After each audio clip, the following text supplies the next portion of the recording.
Sedulurku semua, semoga kalian selalu sehat dimanapun kalian berada dan dimudahkan semua urusannya. Pertamina saat ini sedang menjadi sorotan publik, yang mana salah satu direktur utamanya itu yang bernama Rifa Siahaan itu ditetapkan oleh Kejaksaan Agung sebagai tersangka kasus korupsi tata kelola migas yang diduga sudah berlangsung sangat lama, dari tahun 2018 sampai dengan 2023. Ini aneh ya Lur ya. Isunya itu kan di Pertamina itu direkturnya itu kan gajinya gede banget ya. Masa sih masih aja tergiur untuk melakukan korupsi ya. Aduh, jadi bingung juga ya, dikasih gaji kecil takutnya korupsi, dikasih gaji gede korupsi juga. Jadi kira-kira harus bagaimana nih pemerintah membuat kebijakannya biar para pegawai Pertamina atau BUMN di Indonesia ini jera ya dan tidak melakukan korupsi ya. Kasihan kan kalau para pejabatnya yang udah kaya raya aja masih korupsi ya. Nggak kasihan dengan rakyat kecil. BBM itu kan sangat dibutuhkan ya sama kalangan menengah ke bawah utamanya yang sangat memerlukan, terutama yang BBM disubsidi ya. Nah ini ternyata diduga terjadi pengoplosan Pertamax dengan Pertalite. Waduh, isunya seperti itu ya. Tapi apa benar nih isu terkait dengan pengoplosan itu? Nah, untuk menguji akan kebenaran berita tersebut, ayo kita lihat saja RPD antara Komisi 12 DPR dengan Direktur Utama Pertamina dan beberapa direktur penyedia bahan bakar yang ada di Indonesia ini seperti Shell dan lainnya ya. Ini selebihnya ini nggak punya kilang kan, importasi langsung. Nah, maksud saya biar kita minta Pertamina, khususnya Pertamina Patraniaga, dapat menjelaskan secara detail kan bagaimana yang pertama skema ya, skema pengadaannya importasi langsung sama skema kilang kan, berapa persentasenya berapa dari kebutuhan total, khususnya yang non subsidi ya Pak ya, kan non subsidi sama subsidi dijelaskan. Mungkin langsung Pertamina aja. Publik udah menunggu-nunggu nih, termasuk formulanya dijelaskan Pak. Ya, pimpinan. Jadi itu aja Pak Eka. Nanti dijelaskan bukan Pertamina ya, Pertamina Patraniaga. Apakah punya proses blending atau tidak? Terima kasih. Ya, kami berikan waktu kepada Pertamina. Ntar kita biar ini enggak terkesan ini penggiringan opini publik kan, kita akan minta juga pernyataan dari swasta kan, biar ada komparasi yang seimbang gitulah. Silakan Pertamina. Baik, terima kasih pimpinan dan anggota Komisi 12.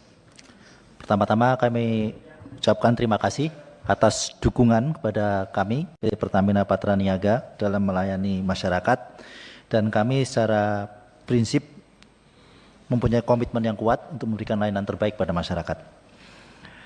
Dengan tetap menghormati proses hukum yang sedang berjalan, mohon izin kami memberikan penjelasan terkait isu yang berkembang di masyarakat, khususnya terkait kualitas BBM RON 90 dan RON 92.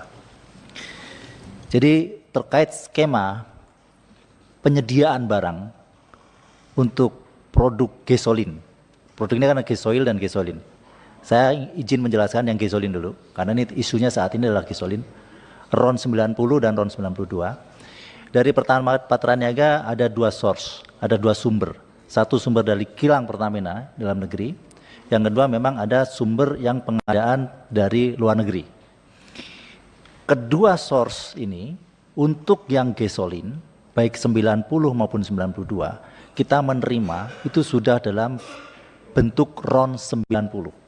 Dan RON 92, tidak dalam bentuk produk RON lainnya. Jadi untuk Pertalite kita sudah menerima produk baik dari kilang maupun dari luar negeri itu adalah dalam bentuk RON 90. Untuk 92 juga sudah dalam bentuk RON 92, baik dari kilang Pertamina maupun pengadaan dari luar negeri. Kecuali Pertalite ada sedikit perbedaan, karena dulu Pertalite ini sebelumnya kan kita punya premium ya, RON 88. Tapi saat ini sudah tidak ada. Perbedaannya adalah mungkin dengan badan usaha yang lain, mohon izin, setiap produk ini mempunyai formula yang menjadi keunggulan masing-masing merek. Baik itu Pertamax, mungkin juga badan usaha yang lain mempunyai produk unggulan yang ditaruh di produknya. Sedikit interupsi Pak Ketua. Jadi tadi RON 92 ada yang diimpor langsung dalam bentuk produk, ada yang diolah di kilang Pertamina Pak ya? Sumbernya kita itu dari 2 Pak. Iya. Ya, demikian. Berarti yang dalam negeri dari kilang Pertamina kan? Iya. Nah, itu tolong dijelaskan supaya publik lebih detail. Ya, baik yang dari luar negeri maupun yang dari dalam negeri itu kita sudah menerima dalam bentuk RON-nya sudah 92. Yang membedakan adalah meskipun sudah dalam RON 90 maupun RON 92 itu sifatnya masih base fuel. Artinya belum ada aditif. Yang kita terima di Pertamina Patraniaga ya. Jadi Pertamina Patraniaga itu mengelola dari terminal sampai ke SPBU. Sementara yang terminal ke belakang itu untuk kapalnya dari Pertamina International Shipping dan untuk kilang dari Pertamina kilang International Pertamina. Nah, untuk yang di Patraniaga kita menerima di terminal itu sudah dalam bentuk RON 90 dan RON 92, tidak ada proses perubahan RON. Tetapi yang ada untuk Pertamax kita tambahkan aditif. Jadi di situ ada proses penambahan aditif dan proses penambahan warna. Proses inilah yang memberikan keunggulan dan pembedaan dengan produk yang lain. Proses ini adalah proses injeksi blending. Proses blending ini adalah proses yang common dalam produksi minyak yang merupakan bahan cair. Karena minyak ini bahan cair. Jadi memang pasti akan ada proses blending. Ketika kita menambahkan proses blending ini tujuannya adalah untuk meningkatkan value daripada produk tersebut. Jadi base fuel RON 92 ditambahkan aditif agar ada benefitnya, penambahan benefit untuk performansi daripada produk-produk ini. Sehingga pada saat kita menerima, itu pun kita baik dari dalam negeri maupun luar negeri, kita mempunyai lab, hasil uji lab, before loading sama after loading dan before discharge, sebelum kita bongkar. Setelah kita terima di terminal, itu pun di terminal juga melakukan rutin pengujian kualitas produk di terminal-terminal Pertamina. Nah, itu pun kita terus jaga sampai dengan ke SPBU. Sehingga izin kami menyampaikan, kami berkomitmen dan kami selalu berusaha memastikan bahwa yang dijual di SPBU untuk RON 92 adalah sesuai dengan RON 92. Yang RON 90 adalah sesuai dengan RON 90. Pertamina juga saat ini, mohon izin, kami sangat masif untuk melakukan sidak Q&Q, quality dan quantity. Mungkin Bapak Ibu juga sudah sering mendengar berita, kami berkolaborasi dengan Kementerian Perdagangan, kami berkolaborasi terakhir dengan Bareskrim juga menemukan indikasi-indikasi kecurangan di lapangan. Sehingga sangat tidak mungkin kami sendiri membuat skema-skema yang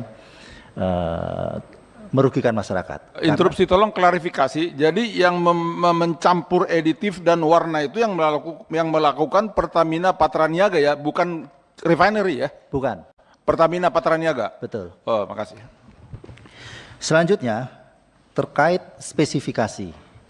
Spesifikasi setiap produk BBM yang dipasarkan di Indonesia ini diatur oleh Dirjen Migas, baik itu RON 90, RON 92, RON 95 maupun RON 98. Jadi kita mengikuti spesifikasi daripada pemerintah. Yang perlu kami sampaikan di sini juga bahwa value chain yang sistem pengawasannya gimana juga dijelasin. Pengawasan terhadap kualitas itu di mana, Pak Eka? Oke, baik. Kalau dari internal Pertamina, internal proses. Internal, dari eksternal. Kalau internal, masa kita meriksa diri kita sendiri, kira-kira gitulah. Biar percaya, masyarakat percaya, jangan ke ini, apakah lemigas atau apa, itu yang harus dijelasin. Baik, terima kasih. Di dalam pelayanan kepada masyarakat, untuk kualitas, itu sebetulnya ada uji sampling yang dilakukan oleh Kementerian SDM dalam hal ini Lemmigas. Dan kami juga memberikan data-data. Kami sering mendapat informasi ataupun request uji sampling di beberapa SPBU seluruh Indonesia. Dan itu rutin dilakukan dan kami memberikan kesempatan seluas-luasnya kepada Lemmigas ini untuk melakukan uji kualitas atas produk-produk yang kita pasarkan. Demikian. Dan uji itu diambil di awal ya? Di awal. Pimpinan. Ya. Jadi yang saya mau tahu, pengawasan itu sampai sejauh mana pada saat setelah dicampur dengan adiktif atau pada saat RON 92 itu, RON 92 masuk yang import, dicampur adiktif, itu ada pengawasannya nggak? Dan berapa persen adiktif dicampur di situ? Setiap tahapan itu ada pengawasannya. Jadi pada saat terima impor, sebelum loading, pada saat belum loading pun ada pengawasan uji lab, sebelum dibongkar itu juga ada pengawasan. Ada standarisasinya campuran adiktif secara internasional? Ada formulasinya. Ada regulasi, berapa persen? Itu rumusnya 0,33 ml per liter. 0,33 ml. Aditif itu ada produknya atau memang cuma satu produknya? Produknya untuk aditif cuma satu yang kita pakai. Apa namanya? Kita mempunyai produk untuk Pertamax ini aditifnya sebenarnya dari Afton. Itu di dunia cuma satu atau memang ada beberapa ada produk? Ada banyak. Dan kita melakukan lelang untuk aditif. Itu melakukan lelang dan muncul satu itu produk. Jenisnya. Iya. Yang saya tanyakan jenisnya itu namanya cuma satu di dunia atau memang ada jenis-jenis yang lain? Di dunia ada beberapa. Ada beberapa. Itu apa namanya yang di sini di Indonesia, Pak? Aditif apa gitu. Jadi ini yang Bapak sebutkan adalah harusnya gini, RON 92 yang masuk ke Indonesia dari impor dicampur aditif dengan merek apa gitu. Kita untuk RON 92 produk Pertamax aditif yang kita pakai adalah merek Afton. Ya. Jadi kalau ibarat ini analogi mudahnya ini aja lah. Jadi kayak ini, RON itu sudah pasti ya sama kan, tinggal kan produk setiap badan usaha ini memoles lah kan. Kayak contoh misalnya lah kayak kita lah beli Coca-Cola ada toppingnya, ada bubble-nya, kira-kira gitu kan. Jadi ada keunggulan masing-masing produk. Nah jangan dipersepsikan bahwa RON-nya itu berbeda. Jadi penambahan zat adiktif ini bukan tidak dapat digolongkan sebagai pengoplosan karena tidak akan merubah RON juga kan, hanya menambahkan kualitas aja lah, ada punya keunggulan lah kan. Kayak yang tadi analogi sederhana kopi sama kopi hitam, tapi ada yang dipasangin topping di atasnya apalah gitu loh. Kira-kira seperti itu ya Pak ya. Nah biar berimbang, coba kita minta perwakilan dari Shell deh ini kan. Apakah sama skemanya dengan ini? Sedikit interupsi Pak. Jadi Afton itu dari Afton Chemical Corporation dari Amerika ya Pak? Betul Bapak. Ya, pimpinan. Jadi saya mempertegas, Pak Eka pertegas bahwa Patra Niaga hanya punya fasilitas blending adiktif, bukan fasilitas blending merubah RON. Itu yang harus Bapak pertegas, Pak. Betul, kita tidak mempunyai fasilitas blending merubah RON. Aktivitas blending yang kita lakukan untuk di terminal adalah mungkin untuk gasoil itu ada. Karena untuk produk solar kita menambahkan FAME. Yang untuk gasolin tidak ada, hanya untuk blending warna dan aditif. Baik, coba kami minta penjelasan dari perwakilan swasta, Ibu dari Shell ya. Ya. Terima kasih Bapak Pimpinan, izin saya ingin menyampaikan sedikit mengenai proses yang kami lakukan untuk masalah quality. Jadi pertama saya ingin menyampaikan bahwa kami di Shell selalu berkomitmen untuk menjaga kualitas dan standar BBM yang kami pasarkan ke masyarakat Indonesia. Itu selalu kami jaga komitmennya Bapak Pimpinan dan Bapak dan Ibu anggota. Nah memang saat ini seluruh BBM kami memang import, termasuk juga 92 yang kami bawa dari Singapura ya Bapak Ibu. Jadi dalam prosesnya kami sebelum dilakukan tes QC sebelum produk loading di Singapura. Jadi itu kita melakukan quality of certification sebelum produk tersebut loading, termasuk juga pada saat produk discharge. Jadi pada saat produk sudah sampai di Indonesia, juga kita lakukan quality of certification atau test. Nah, di terminal juga kami selalu melakukan QC. Jadi kami juga termasuk, karena kalau kita lihat di terminal kami Bapak Ibu di Vopak itu bukan hanya produk Shell, tapi juga ada produk badan usaha lain. Sehingga kami harus memastikan bahwa produk yang kami bawa itu memang secara speknya, secara standarnya sudah sesuai. Itu selalu dipastikan pada saat produk sampai di terminal. Dan di terminal juga kami selalu melakukan random check, itu dilakukan 2 kali sebulan random check untuk memastikan standar dari BBM kami, dan juga memastikan bahwa memang semuanya sesuai dengan spek yang sudah kami bawa, begitu Bapak dan Ibu. Sampling juga sama Lemigas, Bu. Kami saat ini masih menjajaki dengan Lemigas, tetapi kami menggunakan konsultan lain yang memang juga sudah ditunjuk oleh Migas, begitu Pak.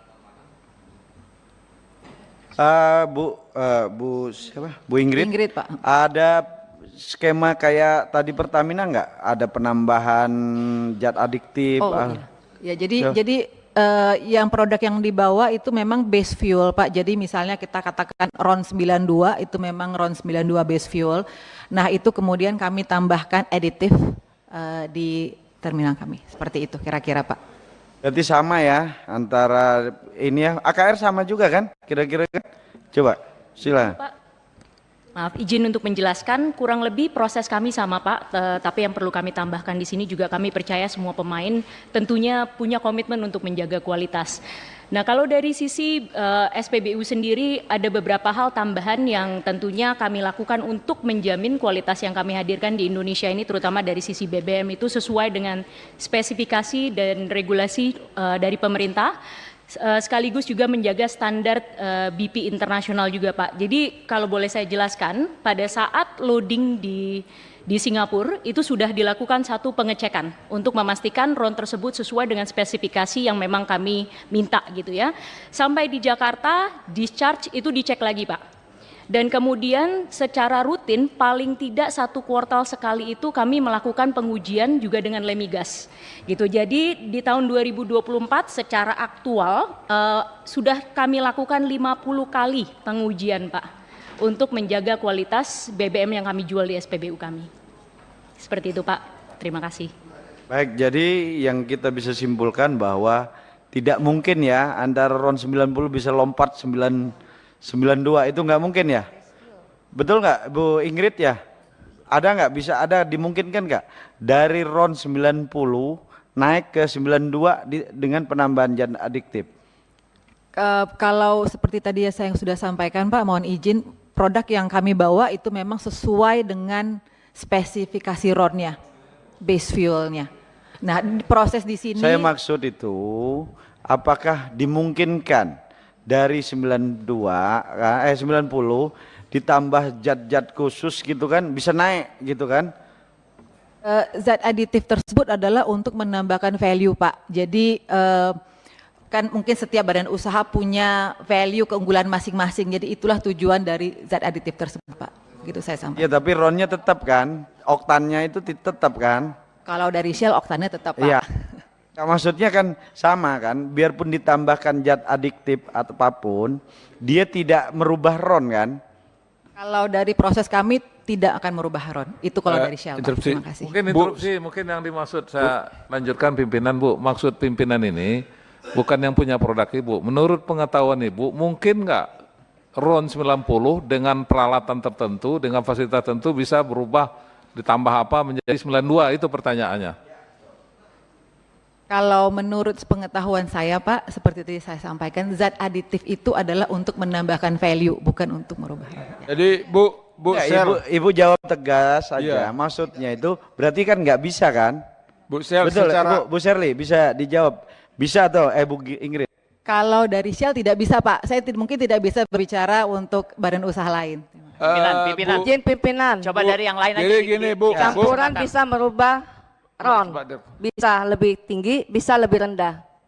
Campuran adiktif yang digunakan itu bisa merubah RON, bisa lebih rendah, bisa lebih tinggi.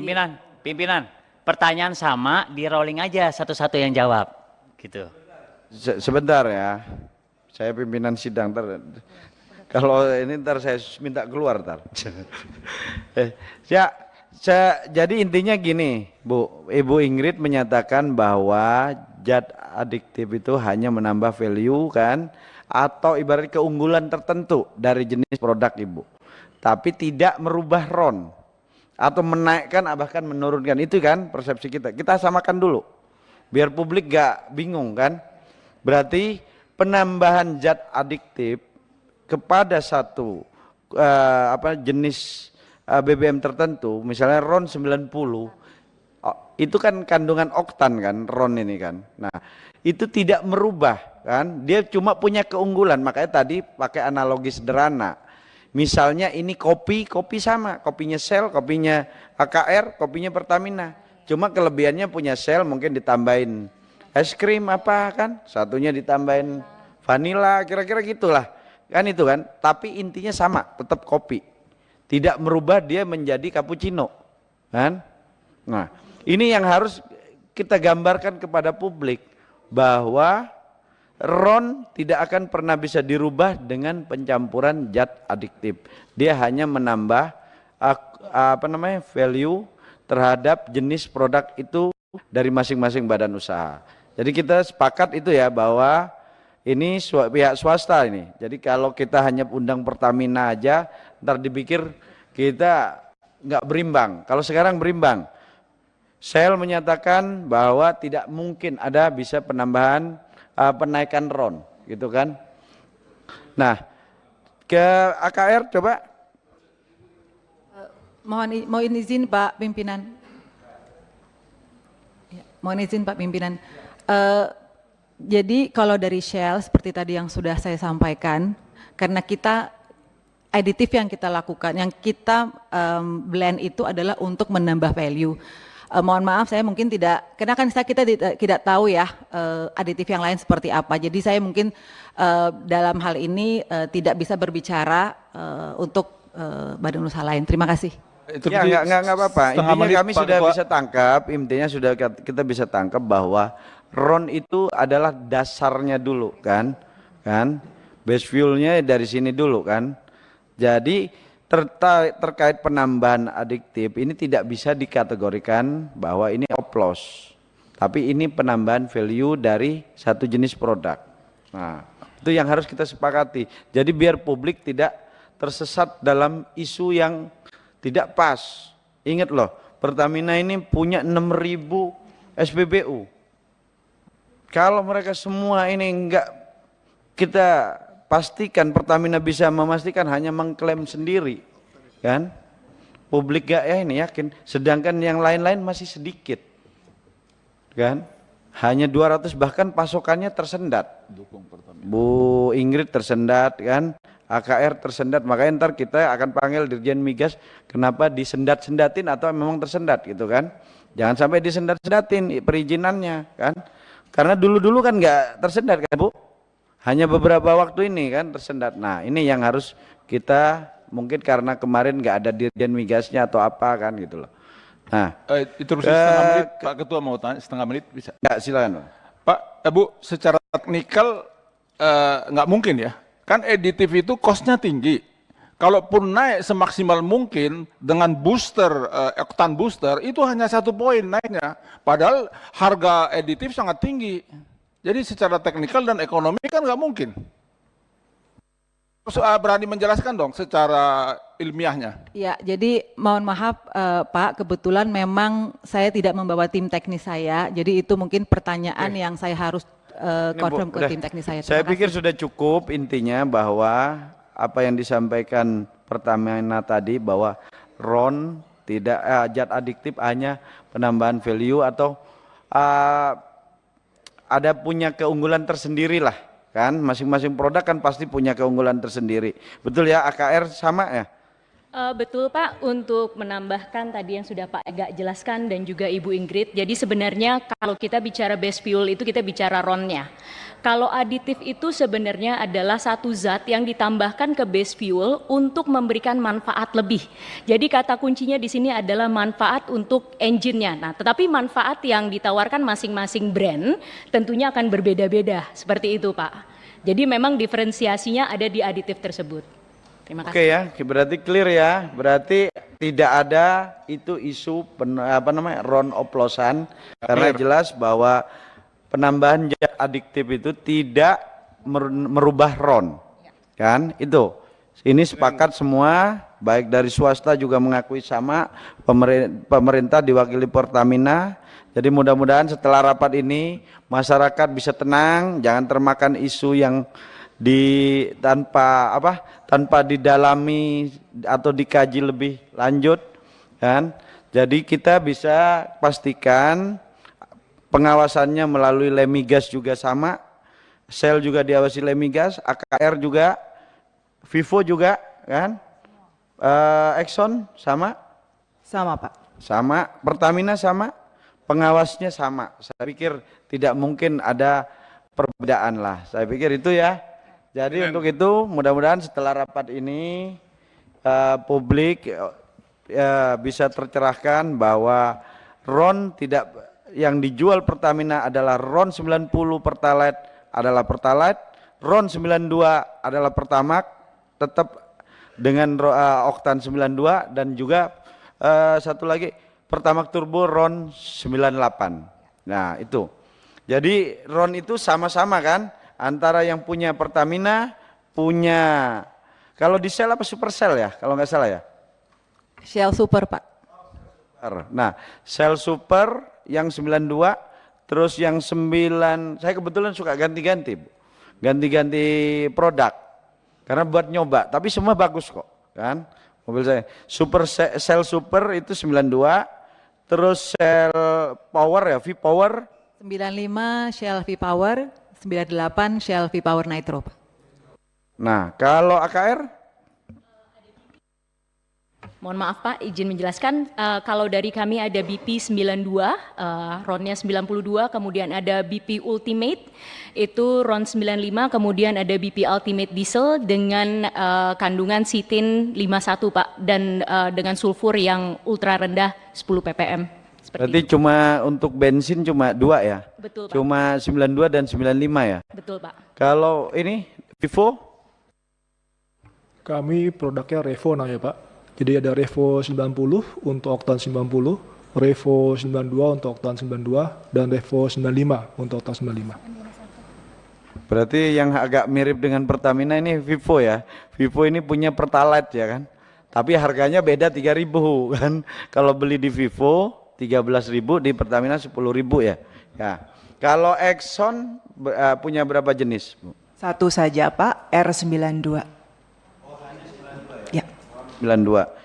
Baik, mungkin terkait ini tadi penjelasan sudah cukup berimbang. Mudah-mudahan kita sama-sama setelah rapat ini masyarakat kalau bisa Pertamina dan juga ini badan usaha lainnya bukan saingan ini sebenarnya, sama-sama ingin berbisnis dan juga melayani masyarakat Indonesia.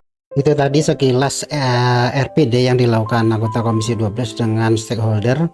Di sini jelas disampaikan bahwa tidak ada pengoplosan BBM, tetapi ada namanya blending ya. Jadi sistem blending ini sebenarnya tujuannya hanya untuk meningkatkan value agar produk dari BBM ini menjadi lebih baik.